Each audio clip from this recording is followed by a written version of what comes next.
ఇప్పుడు మన ప్రభువును లోక రక్షకుడైన యేసుక్రీస్తు అతి శుభమైన నామమును బట్టి ఈ వాక్యం వీక్షిస్తున్న మీకు అందరికీ పేరుపిన హృదయపూర్వక వందనాలు తెలియపరుస్తూ ఉన్నాను.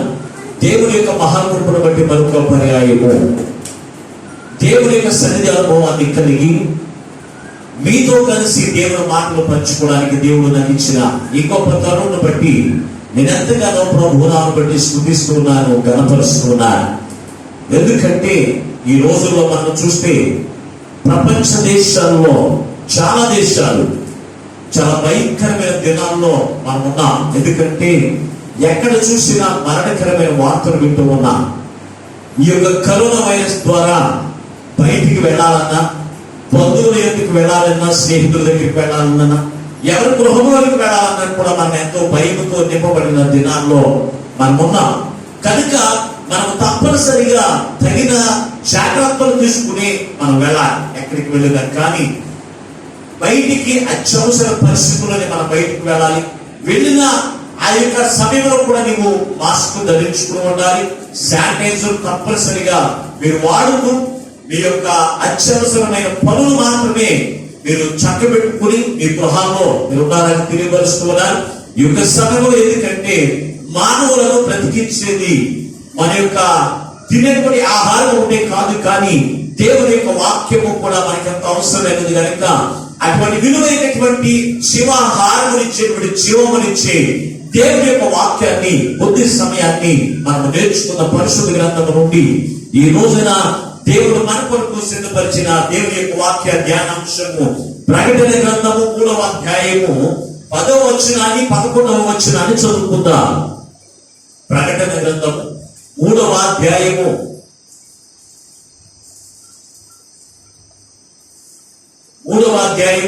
10వ వచనమును 11వ వచనం చదువుకుందాం. నీవు నా ఓర్పు విషయమై వాక్యమును గైకొంటివి కనుక భూనివాసులను శోధించుటకు లోకమంతటి మీదకి రాబోవు సాధన కాలములో నేను నిన్ను కాపాడెదను. నేను త్వరగా వచ్చుచున్నాను. ఎవడును నీ కిరీటమును అపహరింపకున్నట్లు నీకు కలిగిన దానిని గట్టిగా పట్టుకొనము. చిన్న ప్రార్థన చేసుకుని వాక్యాన్ని నేర్చుకుందాం. మమ్మలను శాశ్వతమైన ప్రేమతో ప్రేమించి మా కొరకు ప్రాణం పెట్టిన యేసయ్య మీకు వందనాలు, స్తోత్రాలు. అయ్యా, ఎంతవరకు పాటల ద్వారా స్తుతి ఆరాధన ద్వారా నీ నామములకు మహిమ తెచ్చుకున్న యేసయ్య మీకు వందనాలు, స్తోత్రాలు. నీ పక్షములు నిలబడి దాసుని సిలువ చోటను మరుగుపరిచి అయ్యా ఈ వాక్యముని ఎందరైతే వింటూ ఉన్నారో వారందరి యొక్క జీవితంలో ఏ వాక్యహారం అవసరమైనదో అయ్యా నీ దాసుని నోట నీ మాట వచ్చి నీ ఆత్మ చేత అందరితో మాట్లాడి మమ్మల్ని బలపరచమని అతి త్వరలో పెద్ద కుమారుడిగా రానయ్యున్న యేసు పరిశుద్ధమైన ఆవిడ ప్రార్థించి వేడుకొనుచున్నాము పరమ తండ్రి, ఆమేన్.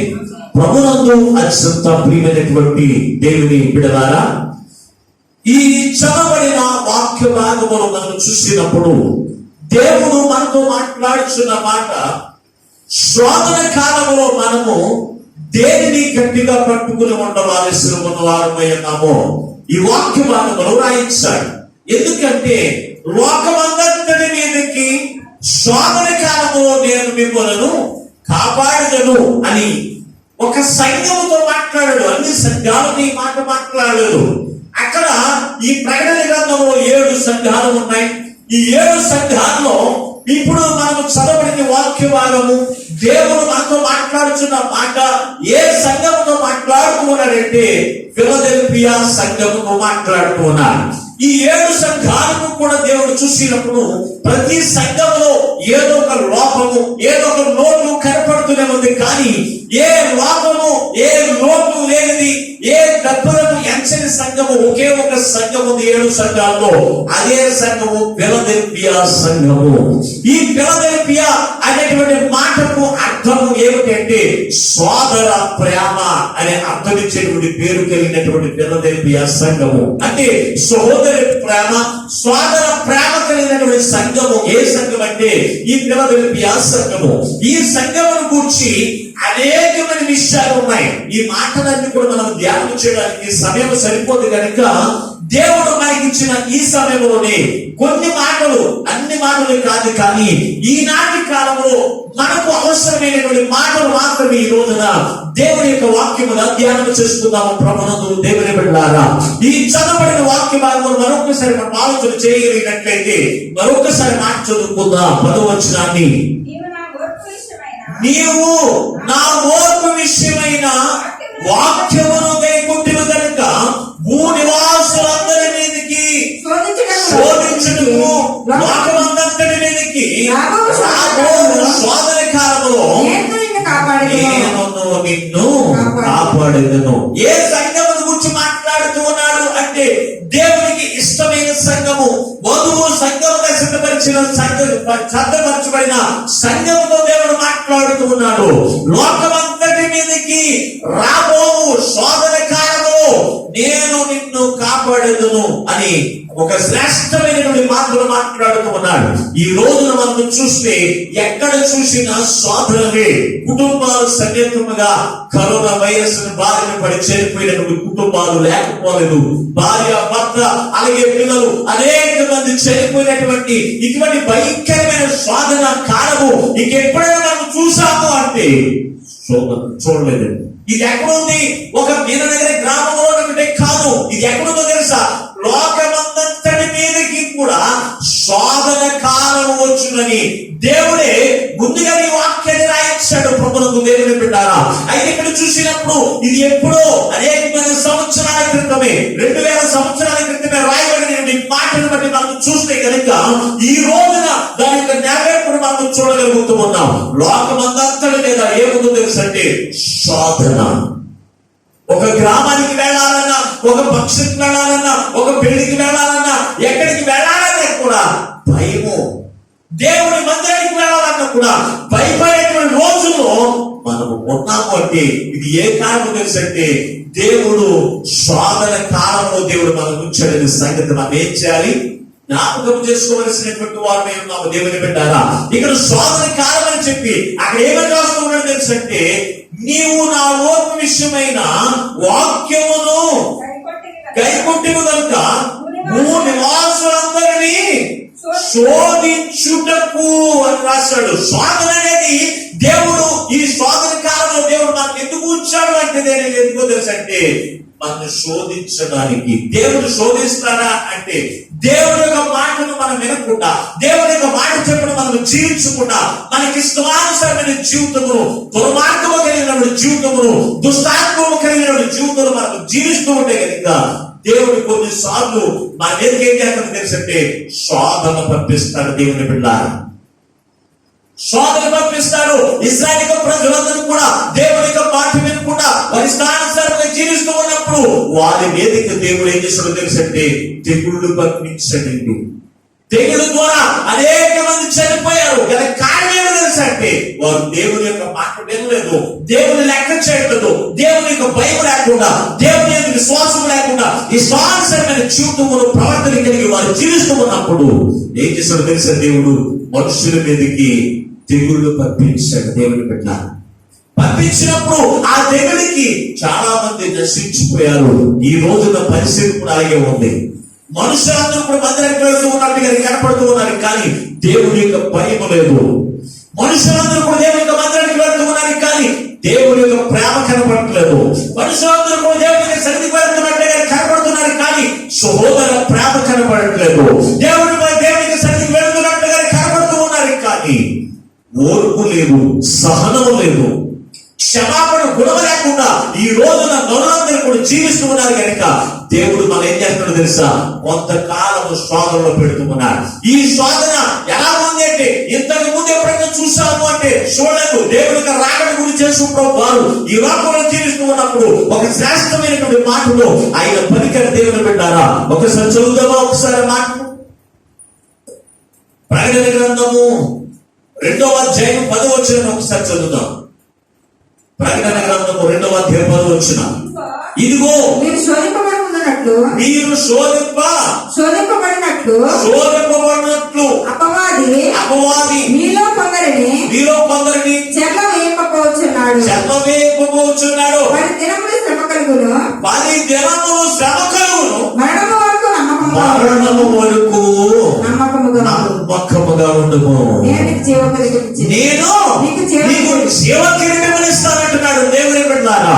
ఇక్కడ చూసినప్పుడు ఇక్కడ ఒక సంఘంతో మాట్లాడుతూ ఉన్నాడు, ఇదిగో మీకు 10 దినములు శ్రమలు కలుగును, అయినను మీరు భయపడొద్దు, ఓర్పు కలిగి సహనము కలిగి మరణము వరకు నమ్మకముగా ఉండుము అని దేవుడు చెబుతూ ఉన్నాడు.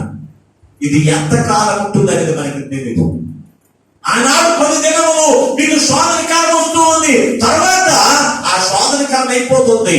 కనుక నీవు ఉండాల్సిందే తెలుసా, మరణము వరకు నమ్మకముగా ఉంటూ నీకు జీవ కిరీటం ఇస్తానని సెలవిస్తూ ఉన్నాడు. ఈ రోజున ఎంత కాలమో ఈ రోజు ఎవరికి కూడా తెలియదు. ఈ శోధన కాలము 15 రోజులు లేకపోతే 18 రోజులు 2 వారాలని చెప్పి గవర్నమెంట్ నిర్ణయిస్తూ ఉంది. 18వ తారీఖు అని చెప్పి నిర్ణయించింది. ఈ 2 వారాలు కూడా ఇదిగో 12 గంటల వరకు మాత్రమే మీ పనులు చేసుకోండి, తర్వాత ఎక్కడి వరకు గృహాలు ఉండండి అని దేవుడి ఆ యొక్క గవర్నమెంట్ ఆదేశాలు 18 రోజులు మాత్రమే అవకాశం ఇచ్చింది.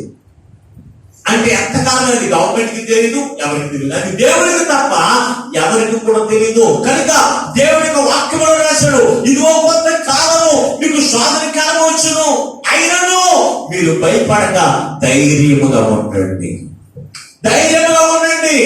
మీరు మరణం వరకు నమ్మకముగా ఉండండి, నేను మీకు జీవ కిరీటం ఇస్తానని చెప్పి దేవుడి యొక్క వాక్యము సెలవిస్తూ ఉన్న దేవుని బిడ్డ. ఈ శోధన కాలము ఇది ఎప్పుడన్నా చూసాము అంటే చూడలేదు. ఇది మనుషుల ద్వారా వచ్చేటువంటి శోధన కాలము కాదు. ఈ రోజున మనుషుల వర్గంలో వచ్చేటువంటి శోధనలు అనేకమైన మనకి కనపడుతూ ఉన్నాయి. కానీ ఒక వారం రోజులు ఉండవచ్చు, ఒక నెల రోజులు ఉండవచ్చు, లేకపోతే ఒక సంవత్సరానికి మనుషుల వల్ల కలిగేటువంటి శోధన పోతుంది.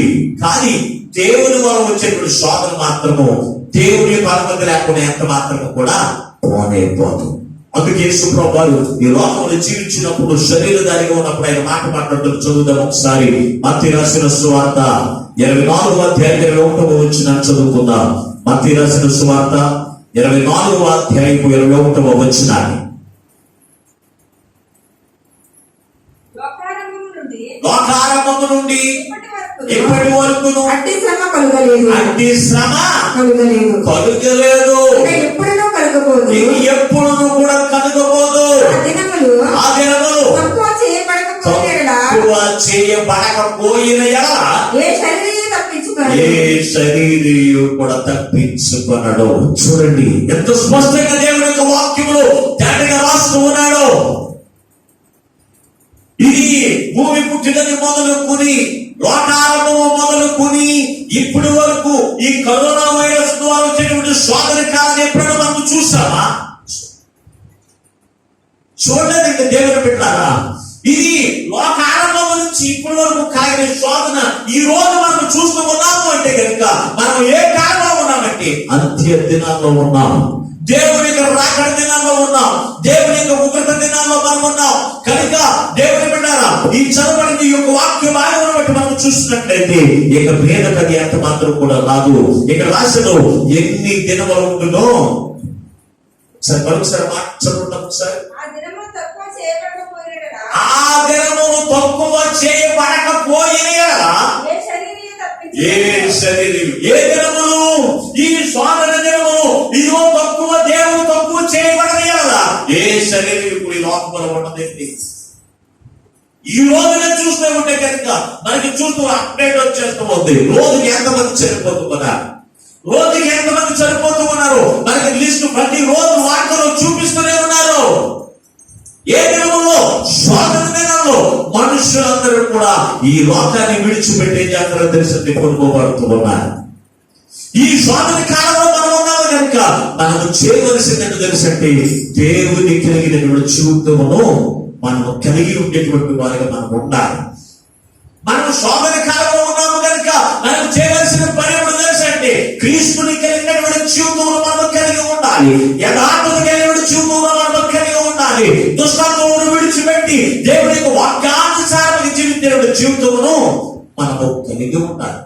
లేకపోతే కనుక ఈ శోధన కాలం తొలగిపోదు. అలాంటి ఇశ్రాయేలు ప్రజల మీదకి శోధన కాలం వచ్చినప్పుడు వారయ్యా ఆ దుర్మార్గమును విడిచిపెట్టమయ్యా, నీ వద్దకు నేను చేరమనైనా ఈ తేజమయ్య చేయగా దేవుడు ఏం చేశాడు తెలుసా? ఆ శోధన కాలాన్ని దేవుడు తప్పించాడు. ఈ రోజున లోకం మీదకి ఇంకా ఇప్పటికీ కూడా మనుషులు మారట్లేదండి. దుర్మార్గాన్ని విడిచిపెట్టట్లేదు, దేవుడికి ఇష్టమైన జీవితంలో జీవించట్లేదు. అందుకే ఈ శోధన పోవట్లేదు. ఇది అప్పుడే 2వ సంవత్సరంలో మనం ఉన్నాం. ఇది ఎప్పుడు ప్రారంభించింది? గత సంవత్సరంలో ప్రారంభించినటువంటి ఈ శోధన కాలము ఇప్పటికీ కూడా ఇది 2వ సంవత్సరంలోకి వచ్చింది. కానీ మనుషులు మాత్రము మారట్లేదు, దేవునికి భయభక్తులను జీవితంలో కలిగి జీవించట్లేదు. అందుకే ఈ శోధన కాలం యొక్క దినాలు తక్కువ కావట్లేదు. దేవుని బిడ్డ, అవి తక్కువ కాకపోతే కనుక దేవుడు ఏం చేస్తాడో తెలుసా? ఈ భూమిని ఏ శరీరం కూడా ఆ శోధన నుంచి తప్పించుకునే వాళ్ళు ఎవరు? ఎంత స్పష్టంగా దేవుని యొక్క వాక్యాన్ని రాశాడు చూడండి. అయినప్పటికీ కూడా ఈ రోజుకి కూడా ఇంకా నువ్వు ఫిలదెల్ఫియా సంఘం వలె నీ జీవితంలో మార్చుకోకపోతే, దేవుడికి ఇష్టమైనటువంటి జీవితమును వధువు సంఘం కలిగిన లక్షణాలు నీలో లేకపోతే, ఈ శోధన కాలంలో ఆ శోధన నుంచి తప్పించుకునేటువంటి వారిగా నువ్వు ఎంత మాత్రము కూడా ఉండలేవు. దేవుని బిడ్డ, ఇదే వాక్యాన్ని దానియేలు కూడా ప్రవచిస్తూ రాస్తున్నాడు. చదువుదాం ఒకసారి. దానియేలు గ్రంథము 12వ అధ్యాయము 1వ వచనాన్ని చదువుకుందాం. దానియేలు గ్రంథము 12వ అధ్యాయాన్ని 1వ వచనం. ఆ కాలమందు ఈ జనుల పక్షమున వచ్చును. అప్పుడు నీ జనులు రాజ్యముగా కూడిన కాలము మొదలుకుని ఈ కాలము వరకు ఎన్నటికీ కలుగునంత ఆపద కలుగును. అయితే ఈ జనుల్లో నాటైన వారెవరో వారు తప్పించుకుందరు. ఏ దినమును కూర్చి మాట్లాడుతూ ఉన్నాడు ఈ దానియేలు ప్రవక్త అంటే? ఇదిగో ఆ యొక్క రాబోయేటువంటి శ్రమల దినాల కాలమును కూర్చి, శోధన కాలమును కూర్చి మాట్లాడుతూ ఉన్నాడు. ఇదిగో ఈ జనులైన వారు రాజ్యమును కూడిన కాలము మొదలుకుని ఈ రాజ్యం వరకు ఎన్నటికి కలగనంత ఆపద కలుగును. కనుక ఎవరి పేరు జీవ గ్రంథంలో ఉండలేదో వారు చూసుకోండి. ఆ జీవ గ్రంథములు ఎవరి పేర్లైతే లిఖితమైన ఉన్నాయో, ఎవరి పేర్లైతే రాయబడి ఉన్నాయో వారు మాత్రమే ఆ 2వ రాకడ, ఆ 2వ ఉగ్రత నుంచి కూడా తప్పించబడతారని చెప్పి దేవుడు మాట్లాడుతూ ఉన్నాడు. దేవుని బిడ్డ, ఈ శోధన కాలంలో మనం ఉన్నాం. ఈ శోధనని కూడా చూస్తూ ఉన్నాం. ఈ భయంకరమైన అపాయాలు, భయంకరమైనటువంటి మరణాలు ఏ రోజున ఏ వైరస్ ఏ దేశం ఉంటుందో తెలియట్లేదు. కొత్త వైరస్ అంటున్నారు, కొత్త వైరస్ అంటున్నారు. దేవుని పెట్టారా? ఆ వైరస్ వచ్చినటువంటి ఆ లక్షణాలు ఏమైనా కనపడుతున్నాయి మనుషులండి? కనపడట్లేదు. అప్పటికప్పుడే బాగానే ఉంటున్నారు, అప్పటికప్పుడే ఆరోగ్యం పాడైపోతుంది, చనిపోతూ ఉన్నారు. అంటే భయంకరమైన దినాల్లో శోధన కాలంలో మనం ఉన్నాం. ఈ శోధన కాలంలో మనం చేయవలసిన పనులు తెలుసంటే మన యొక్క ప్రవర్తన, మన క్రియలు సరి చేసుకునేటువంటి వారిగా ఉన్నారు.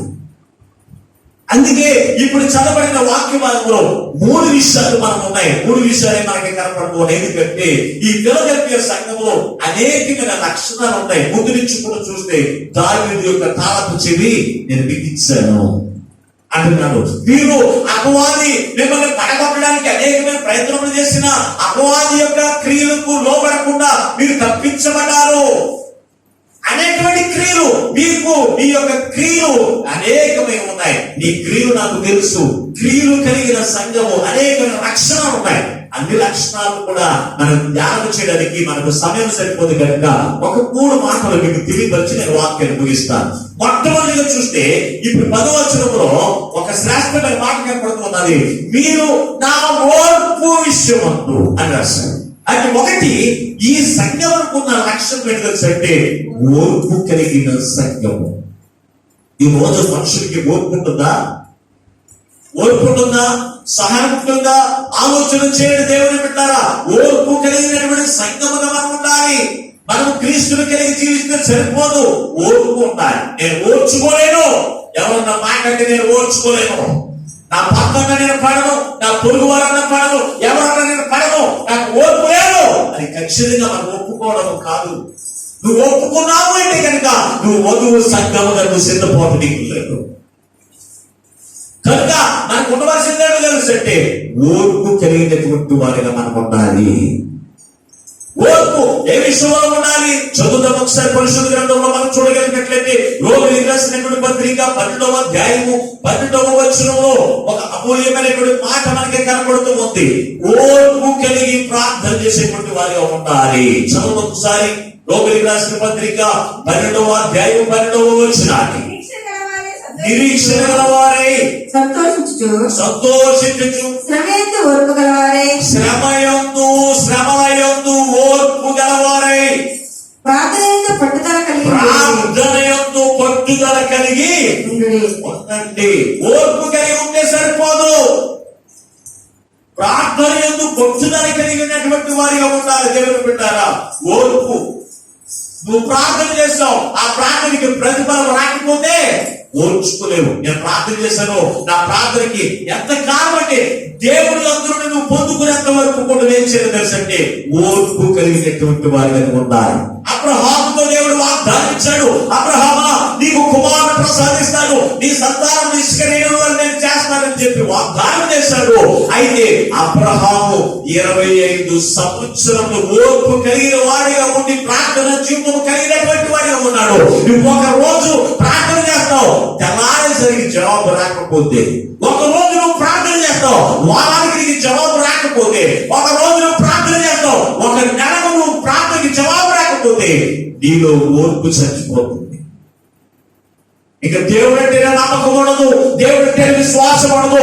దేవుడిని పట్టుకుని ఆయన పట్టుకుని ఆయన అందరూ సహాయం పొందుకోలేటువంటి పట్టుదల నీకు ఉంటే ఉంటుంది. అటువంటి ఓర్పు లేనటువంటి జీవితం నువ్వు జీవిస్తే కనుక నువ్వు ఎంత మాత్రం వధువు సంఖ్యగా ఉండలేవు. మహా ఉగ్రత జీవితం తప్పించబడలేవు. రాబోయే ఉగ్రత, ఈ ఉగ్రత కంటే ఆ రెండో మరణము అగ్నికుండమైన ఉగ్రత జీవితం తప్పించబడాలంటే కనుక నువ్వు ఓర్పు నువ్వు కలిగినటువంటి జీవితం నువ్వు కలిగి ఉండాలి. ఓర్పు కలిగి పట్టుదలతో ప్రార్థన చేసేవారిగా ఉండాలి. దేని గురించి? మన గ్రామాల గురించి, మన కుటుంబాల గురించి, మన దేశాల గురించి, ప్రపంచ దేశాలు నశించిపోతున్న వారి గురించి పట్టుదల కలిగి ప్రార్థన చేసేటువంటి వారిగా ఉండాలి. అంతేగాని అయ్యారు నేను ఓర్పుగానే ఉన్నాను, ఇంట్లోనే కూర్చున్నానయ్యా, నేను ఓర్పుతోనే ఉన్నాను, ఓర్పు దేవుడు ఈ వైరస్ కూడా తొలగిస్తాడని చెప్పి నేను చూస్తున్నాను అనడం కాదు. నువ్వు చేయవలసిన పని తెలుసా? ప్రార్థన చేసేటువంటి వారిగా ఉండాలి. పట్టుదలతో ప్రార్థన చేయాలి. ఈ వైరస్ పోయినట్లుగా అయ్యా ప్రార్థన చేయండి. అయ్యా ఊపిరాడని జనం చచ్చిపోతున్నారయ్యా. ఇదిగో భర్త ఎదుట భార్య, భార్య ఎదుట బిడ్డలు, అలాగే అందరూ అనేక మంది నశించిపోతున్నారయ్యా. వారందరినీ కూడా ఆ భార్య గురించి తప్పించి జీవంలోకి నడిపించుడని ఓర్పుతో పట్టుదలతో ప్రార్థన చేసేటువంటి వారిగా ఉండాలి. అంతేకాని నువ్వు చేసినటువంటి తప్పుదమ్మను బట్టి నీ మీదకి చిన్న చిన్న కష్టాలు వస్తేనే అయ్యో నేను ఓర్చుకుంటానండి. నీవు చేసిన పాపమే, నీ మాట ద్వారా నీ క్రియల ద్వారా చేసిన పాపమును బట్టి నీ మీద శ్రమ రావచ్చు. వాటి విషయంలో నువ్వు ఓర్చుకుంటే దానికి వల్ల నీకు ఉపయోగం ఏమీ లేదు. అందుకే రాసిన పరిశుద్ధ గ్రంథంలో మరొక మాట మనకు కనపడుతుంది. పేతురు రాసిన పత్రిక 1వ పత్రిక 2వ అధ్యాయము 20వ వచనంలో మనం చూడగలిగినట్లయితే ఒక శ్రేష్టమైనటువంటి మాటను కూడా ఇక్కడ మనం చూడగలుగుతూ ఉన్నాం. పేతురు రాసిన 1వ పత్రిక 2వ అధ్యాయము 20వ వచనం చదువుకుందాం. తప్పిదమునకై దెబ్బలు తిరిగినప్పుడు దెబ్బలు తిరిగినప్పుడు మీరు సహించిన ఎడలా మీకేమి గలము? మీరు చేసి బాధపడినప్పుడు మీరు సహించిన ఎడలా అది దేవునికి హితమగును. అవి దేవునికి హితమగును. చూడండి, ఇక్కడ ఓర్పు గురించి మాట్లాడుతూ ఉన్నాడు. మీరు తప్పుదమ్ములు చేసి బాధపడి ఓర్చుకుని ఎడలా ఏమి గలము మీకు? ఏంటి విలువ? విలువేమున్నది దాని వల్ల. నువ్వు పాపములు చేసావు, ఆ పాపముల ద్వారా నువ్వు శిక్ష అనుభవించడం ద్వారా దాని ద్వారా నీకు ఎంత మాత్రం ఘనత రాదు, విలువ రాదు, దేవుని నామమునకు మహిమ రాదు. వస్తుందండి రాదు. ఏ తప్పుదమ్ము చేయకుండా నీవు శ్రమను అనుభవించిన ఎడలా ఏమొస్తుంది తెలుసా అంటే దేవునికి మహిమ, నీకు ఘనత వస్తుంది. యోబు యొక్క జీవితంలో ఏ తప్పుదమ్ములు చేశాడు, ఏ పాపములు చేశాడు యోబు, అతను శ్రమ అనుభవిస్తూ ఉన్న శ్రమను సహనముతో, దేవుడిచ్చినటువంటి స్వతంత్ర కొరకు, దేవుడిచ్చినటువంటి ఆశీర్వాదం కొరకు ఓర్పుతో సహనంతో అతన్ని కనిపెట్టాడు. అందుని బట్టి ఎవరికి వచ్చిందో తెలుసా? యోబుకేమో ఘనత వచ్చింది, దేవుని నామమునకు భయం వచ్చింది. సాతాను ఎడల మనుషులందరూ ఎదుట, ఈ రోజున దేవుడిగా జనాంగం ఎదుట కూడా యోబుకి ఏమొచ్చిందో తెలుసా? ఘనత వచ్చింది, విలువ వచ్చింది. ఏంటంటే ఎందుకో తెలుసా? అతను ఓర్పుతో సహనంతో కనిపెట్టిన దాన్ని బట్టి దేవుని నామమునకు భయం వచ్చింది. ఇస్కరియోతు యోధ ఉన్నాడు, అతను చేసిన పాపమును బట్టి, అతను చేసిన పాపమును బట్టి అతను శ్రమ అనుభవించడం ద్వారా అది దేవునికి మహిమ రాలేదు, అతనికి కూడా ఘనత రాలేదు. ఏమొచ్చిందో తెలుసా? మరణములకు శిక్షకు పాత్రుడైపోయాడు. దేవుని బిడ్డ ఎందుకో తెలుసా? అతనికి ఓర్పు లేదు. దేవుడు నన్ను ఆశీర్వదిస్తాడు, దేవునికి మాట చెప్పిన జీవితం దేవుడు నన్ను ఆశీర్వదిస్తాడు అనేటువంటి నమ్మకం అతనికి లేదు. దేవుని యొక్క ప్రేమ, దేవుని యొక్క ఓర్పు లేనటువంటి వారిగా అతను జీవించాడు. అందుకే అతని జీవితంలో విలువ లేకుండా చేసుకున్నాడు. కనుక దేవుని బిడ్డారా, ఈ రోజు మనం చేయవలసిన పని తెలుసా? ఓర్పుతో, పట్టుదలతో మనం దేవునికి సన్నిధిలో ప్రార్థన చేసేటువంటి వారిగా ఉండాలి. మన సంఘాల గురించి, మన గ్రామాల గురించి, మన మండలాలు, దేశాల గురించి ఎక్కడ చూసిన అధికారులే అయ్యా దేవునికి అవసరమైన ప్రార్థన చేయడానికి కోరుతూ ఉన్నారు. ఎందుకో తెలుసా? ప్రార్థన ద్వారా ఈ ఉగ్రత కొలిగిపోతుందని. అదే మాట క్రైస్తవ కుటుంబం ఈ రోజు విశ్వాసునికి గవర్నమెంట్ వారు చెప్పారు, నేను ఎక్కడికి వెళ్ళట్లేదు, ఇంట్లోనే కూర్చుంటున్నా. నేను ఇంట్లో కూర్చుని ఏం చేస్తున్నావు? ప్రార్థన చేస్తున్నావా? ఆలోచన చేయండి.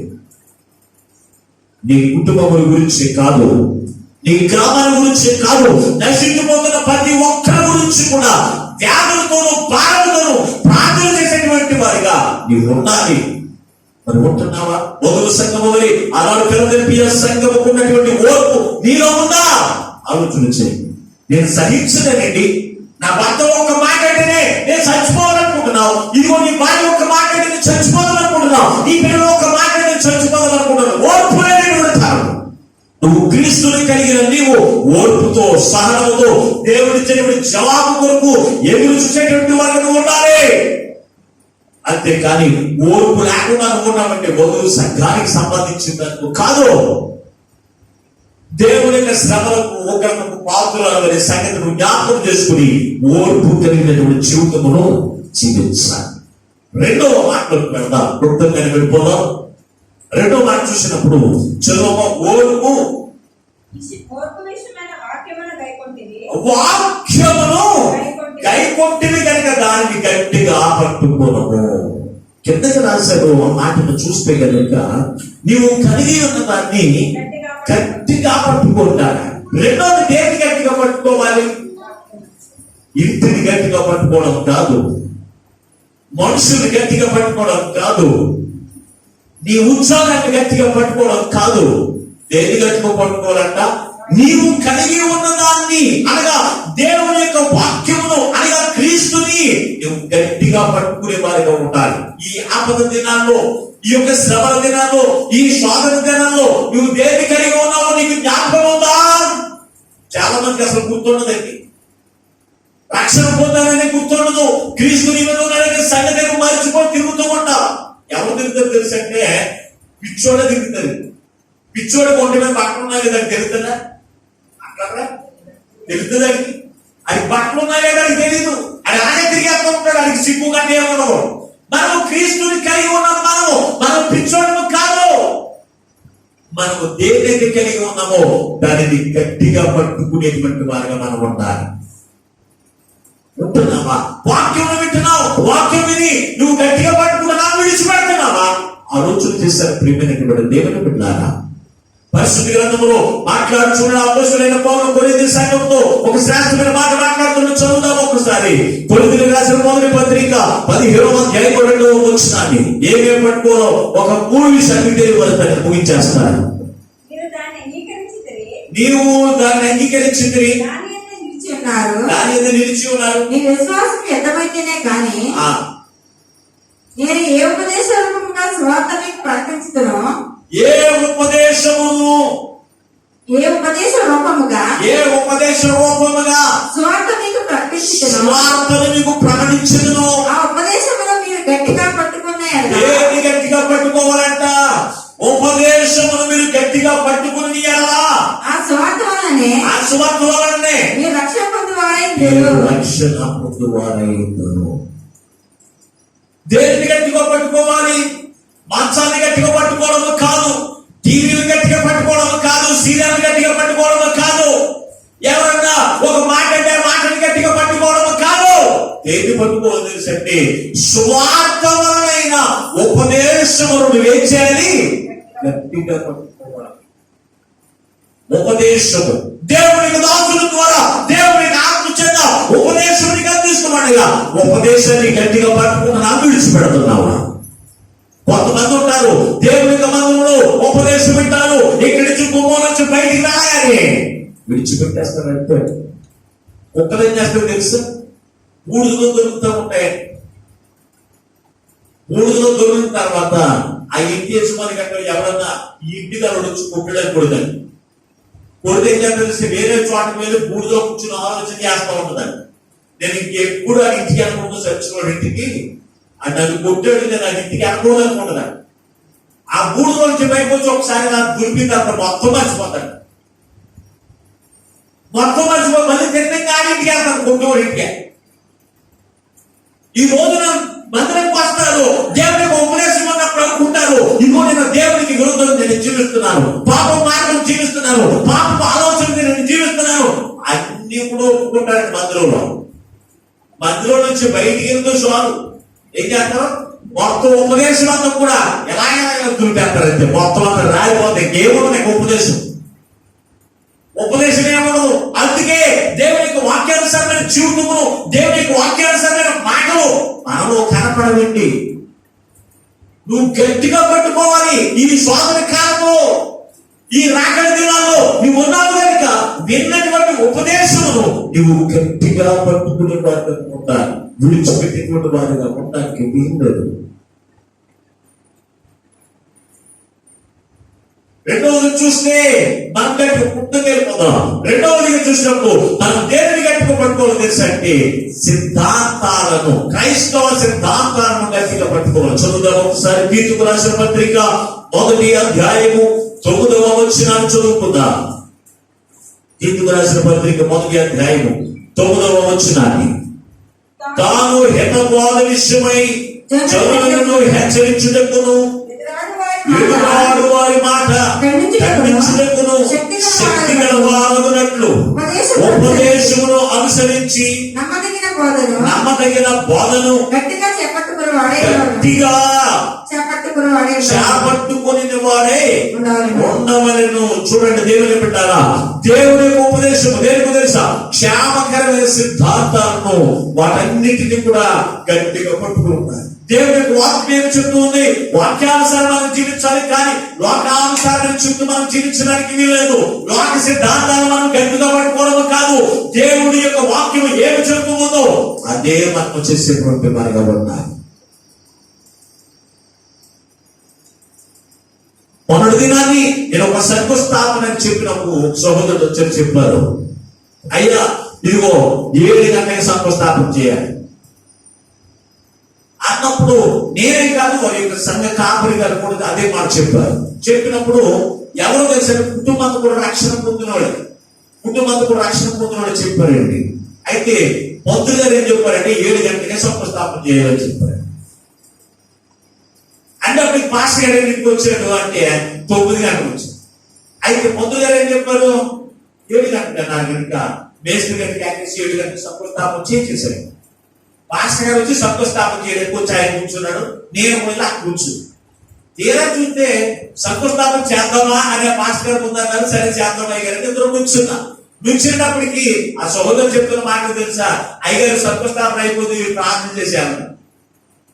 అది ఏ సిద్ధాంతాలు? క్రైస్తవ సిద్ధాంతాలా? మంత్రులుగా చెప్పిన మాట ఇంకా నువ్వు నడుస్తూ ఉంటే నువ్వు క్రీస్తుని అనుకున్నావు. ప్రార్థన చేస్తే మీకు కాన్ఫిచ్చేస్తాను అంటే పాస్టర్ గారు కాన్ గురించే వస్తారా ప్రార్థన చేయడానికి?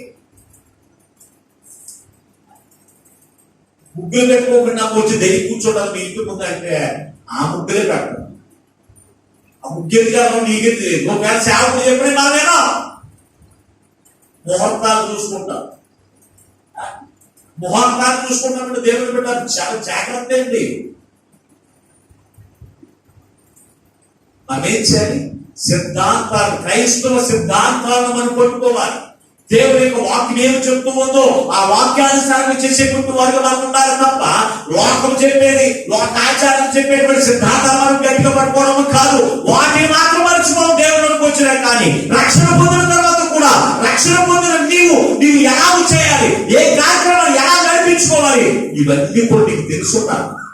నా వీటిని పట్టుకోమని నీ రకర దినాల్లో ఉన్న జాగ్రత్త జాగ్రత్త. ఒక ప్రవక్త ఉన్నాడు. ఆ ప్రవక్త ఆరాధన చేయడానికి రావాల్సిన సమయానికి రాలేకపోయేసరికి ఏం చేస్తాడో తెలుసా? ఒక రాజు అతనుకున్న అధికారము అహంకారం బట్టి నేను కూడా ఆరాధన చేయగలని చెప్పి చేశాడు. అప్పుడు ప్రవక్త వచ్చేసరికి అతను ఆరాధన చేస్తా ఉన్నప్పుడు ప్రవక్త వచ్చి నుంచున్నాడు గుమ్మ మీదుగా. ఒక గడియ నేను వచ్చి వరకు రాగలేకపోయావా అని చెప్పి అడిగినప్పుడు ఆ ప్రవక్తని హెచ్చరికతో చూశాడంటే అతనికి చేయి ఎండిపోయి. మరి అతను సమయానికి ప్రారంభించాడు కదా, సమయానికి ప్రారంభించినప్పుడు శాపం ఎందుకు అయ్యాడు? ఆలోచన చేయండి ప్రియమైనటువంటి దేవుని బిడ్డ. యేసయ్య ఎప్పుడు వస్తే అదే నీకు ముహూర్తమై ఉండాలి. అదే క్రైస్తవ సిద్ధాంతం. యేసయ్య ఎప్పుడు తన దోషం తెలిసింది ఎప్పుడు పంపించాలో ఆయన తెలిసింది నడిపించడం. ఆయన వచ్చే సమయానికి ఒకవేళ శబ్దమైన యోగం ఉన్నప్పటికీ కూడా దాన్ని ఆశీర్వాదకరంగా మలిచేవాడు దేవుడు. లాజరు చనిపోయాడు చావ సిద్ధంగా ఉన్నప్పుడే అయ్యా యేసయ్య ఎక్కడున్నాయో నా యొక్క సహోదరుడికి వచ్చి ప్రార్థన చేయనప్పుడు అక్కడ ఇంకా లేట్ చేశాడు. మరి యేసయ్య వచ్చినప్పటికీ మృతకులమైన దాన్ని సజీవంగా లేపలేదు యేసయ్య. లేపట్లేదు. చనిపోయిన లాజరు లేచి కూర్చోబెట్టింది ఎప్పుడు తెలుసా? ఆయన వచ్చిన సమయంలోనే. కనుక మనం ఏం చేయాలి తెలుసా? క్రైస్తవ సిద్ధాంతాన్ని గట్టిగా పట్టుకునే వారిగా ఉండాలి. నువ్వు క్రీస్తుని కలిగి 30 సంవత్సరాలు అయి ఉండొచ్చు, నువ్వు క్రీస్తుని కలిగి 40 సంవత్సరాలు అయి ఉండొచ్చు, లేకపోతే నువ్వు క్రీస్తుని కలిగి 10 సంవత్సరాలు అయి ఉండొచ్చు. ఇంకా నువ్వు లోక సిద్ధాంతాన్ని విడిచిపెట్టలేదా? వాటిని కాదు పట్టుకోవడం. దేవుడి యొక్క క్రీస్తుని కలిగిన సిద్ధాంతాన్ని, ఆయన చెప్పిన ఆజ్ఞలు గట్టిగా పట్టుకోవాలి. ఆయన చెప్పిన విధులను గట్టిగా పట్టుకుని నువ్వు ఉండాలి. ఆయన రాకడ దినాల్లో మనం ఉంటాం. మూడవది చూస్తే కనుక విశ్వాసాన్ని గట్టిగా మనం పట్టుకోవాలి. మనం ఏదైతే మనం ఒప్పుకున్నామో ఆ విశ్వాసాన్ని గట్టిగా పట్టుకోవాలి. ఎబ్రియులకు రాసిన పత్రిక 4వ అధ్యాయం 14వ వచనం చదువుకుందా? ఎబ్రియులకు రాసిన పత్రిక 4వ అధ్యాయం 14వ వచనాన్ని.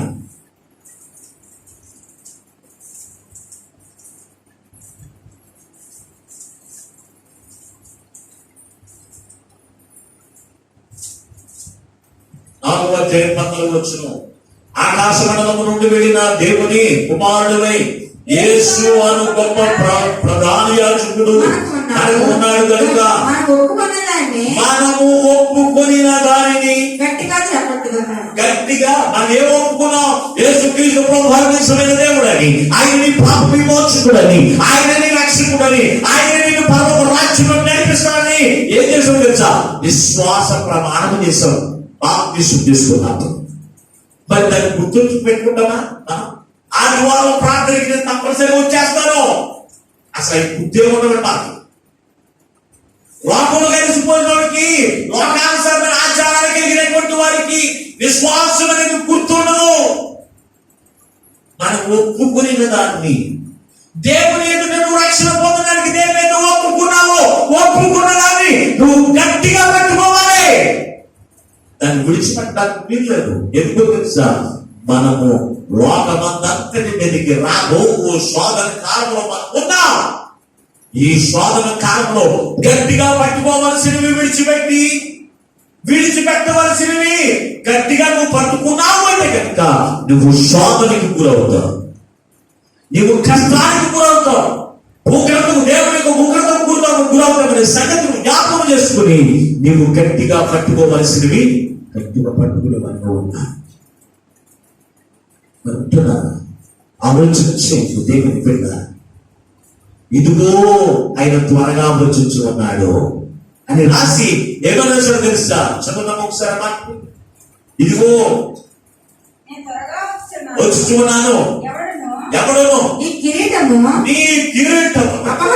అపహరింపకున్నట్లు నీకు కలిగిన దానిని గట్టిగా పట్టుకోను. నువ్వు ఏం కలిగి ఉన్నావో నీకు తెలుసా? సేవ కిరీటం నువ్వు కలిగి ఉన్నావు సంగతి నువ్వు జ్ఞాపకం చేస్తావు. నీవు కలిగి ఉన్నదాన్ని అపవాది దోచుకోవడానికి చూస్తున్నాడు. ఒక మాట చదువుకుని వాక్యం ఊహించుకుని ఒకసారి యాకోబు పత్రిక 1వ అధ్యాయం 12వ వచనం. యాకోబు పత్రిక 1వ అధ్యాయం 12వ వచనం చదువుకుందాం.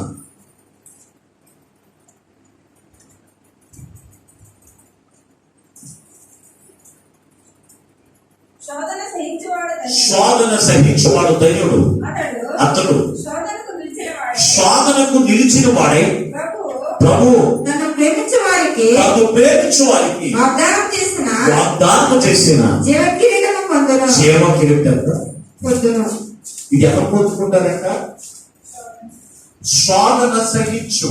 ఈ శోధన కాలంలో మనం ఒకవేళ నీవు చేసిన పాపములను బట్టి నువ్వు శోధించబడుతున్నావేమో, లేకపోతే కనుక నీ విశ్వాసాన్ని పరీక్షించడానికి దేవుడు నేను శోధిస్తున్నాడేమో, జాగ్రత్త.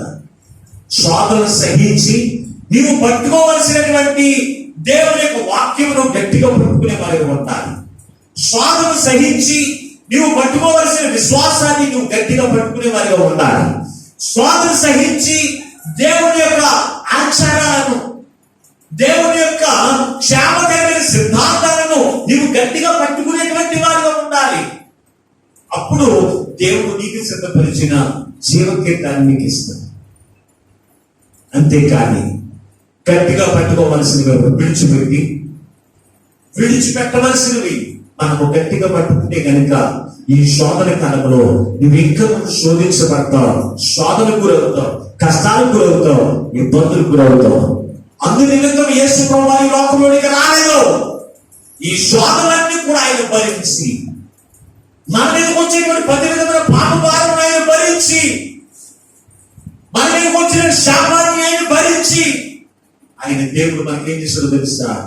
సంతోషకరమైన, నెమ్మదికరమైన, ఆనందకరమైన జీవితాన్ని మనకి ఇస్తూ ఉంటే మనం ఏం చేస్తామో తెలుసా? గట్టిగా పట్టుకోవాల్సిన విడిచిపెడుతున్నాం, వాక్యాన్ని విడిచిపెట్టేస్తున్నాం, ఉపదేశాన్ని విడిచిపెట్టేస్తున్నాం,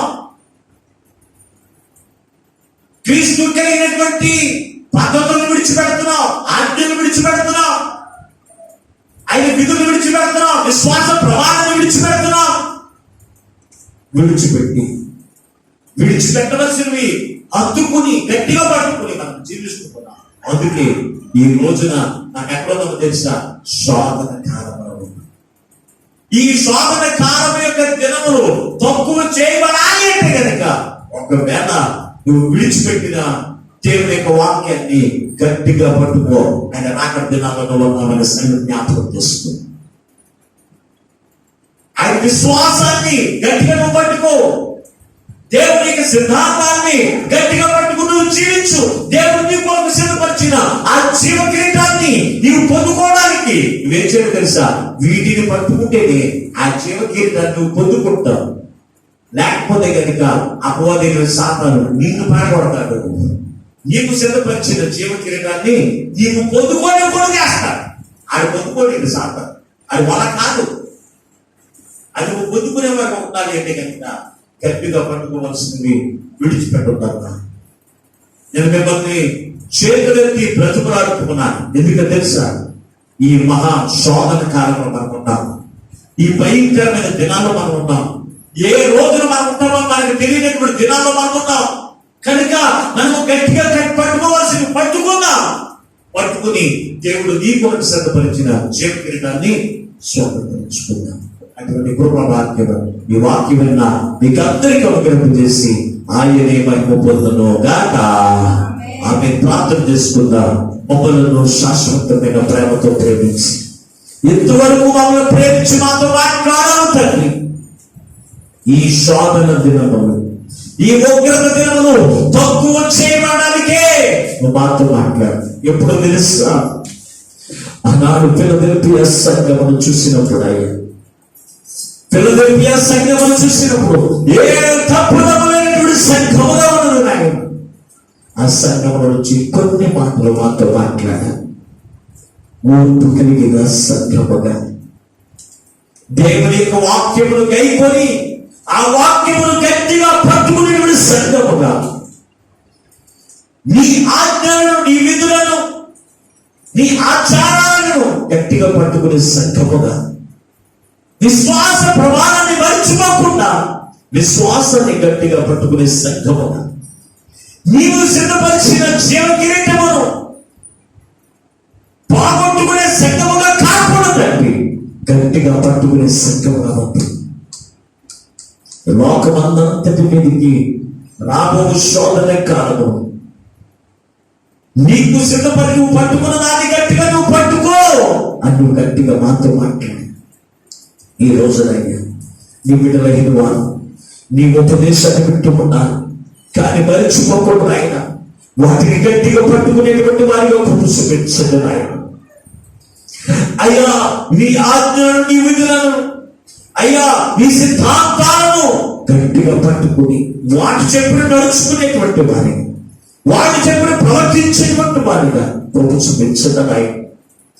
విశ్వాసాన్ని మరిచిపోయే వారిగా కాకుండా ఆయన, విశ్వాసాన్ని మరిచిపోయే వారిగా కాకుండా తండ్రి, విశ్వాసాన్ని గట్టిగా పట్టుకునే ఆయన, విశ్వాసంలో ముందుకు నడిచేటువంటి వారిగా నీవే గొప్ప చూపించండి అయ్యా. ఈ ప్రపంచ దేశాలు తండ్రి ప్రతి గ్రామంలోనూ ప్రతి దేశంలోనూ అయినా మరణకరమైన మార్పులు పెరుగుతున్నాము తండ్రి. అయ్యా ఈ శోధన మా మీద నుంచి తప్పించడం ఆయన, ఈ శోధన దినము తగ్గించడం ఆయన, దినములు తక్కువ చేయడం ఆయన. నీ రాకడ ఆలస్యమైతే అయ్యా ఈ శోధన దినములు తగ్గించడం ఆయన. రాజులు మొదలుకొని, పరిపాలించే పాలకులు మొదలుకొని, పోలీసు వారు మొదలుకొని, అధికారులు మొదలుకొని అయ్యా మీ సంఘాలు మీరు ప్రార్థన చేయడం అడుగుతూ ఉన్నారు అయ్యా. అయ్యా ప్రతి బిడ్డను మలచిన నాయన, ప్రతి దుర్మార్గమును విడిచిపెట్టేవారిగా, క్రీస్తు ప్రేమ కలిగి జీవించేవారిగా, సోదర ప్రేమ కలిగి జీవించేవారిగా, క్రియలు కలిగి జీవించేవారిగా, అపవాది శోధిస్తూ ఉన్నప్పటికీ అపవాదిగా తంత్రములకు లోపడకుండా నీ వాక్యానికి లోపడేటువంటి వారిగా ప్రతి బిడ్డలు దీవించగా నీవు మా కొరకు సిద్ధపరిచిన అంజీవ కిరీటము కొరకు నాయన అపోస్తలులు పోరాడుతున్నాడు అయ్యా. ఇదిగో నా పరుగుతును ముట్టించిందని, నా విశ్వాసమును నేను కాపాడుకున్నాను, నా కొరకు సిద్ధపరిచిన నీతి కిరీటమును నేను పొందుకుంటున్నాను అంటున్నాడు తండ్రి. అంటే రీతిగా నాయన మా విశ్వాసమునేమో కాపాడుకుంటూ నీవు మా కొరకు సిద్ధపరిచిన కిరీటమును పొందుకునేవాడి కృపణయ్యా ప్రతి బిడ్డలకు అందించి మీరు మహిమను పొందుతున్నారు. ఎందరైతేనైనా ప్రతి గ్రామంలో ప్రతి దేశంలో అక్కులను వైరస్ను బాధింపబడుచు ఉన్నారు తండ్రి.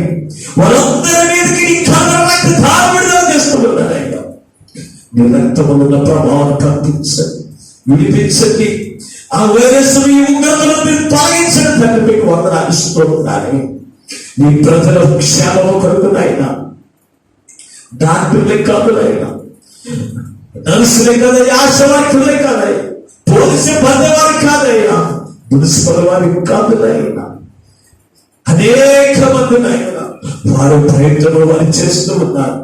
వారు ప్రాణములు కూడా పట్టించుకోకూడదైనా నీ ప్రజల క్షేమము కొరకు వారు ప్రయాసపడుతుండగా వారి చుట్టుకొని కాపుదల ఉంచండి. నీ సంరక్షణ భద్రపరచడం ఆయన నీకు వందనాలు ఇస్తున్నా. మా గ్రామాల మీద ఉన్న, మా దేశాల మీద ఉన్న, ఇక ఇదిగో ప్రపంచ దేశాల మీద, లోకమంతటి మీద ఉన్న ఈ వైరస్ గ్రహించలేదు. ప్రతి దేశానికి క్షేమమును ప్రసాదించండి, ప్రతి దేశానికి క్షేమమును ప్రసాదించినాయి, ప్రతి దేశానికి శాంతి సమాధానమును చేకూర్చి మీరు మహిమను పొందుమని యేసు సర్వాధికారి నామమున ప్రార్థించి వేడుకొనుచున్నాము పరమ తండ్రి. ఆమేన్. దేవుడు మిమ్మల్ని మీ కుటుంబాలను దీవించును గాక. మీకు అందరికీ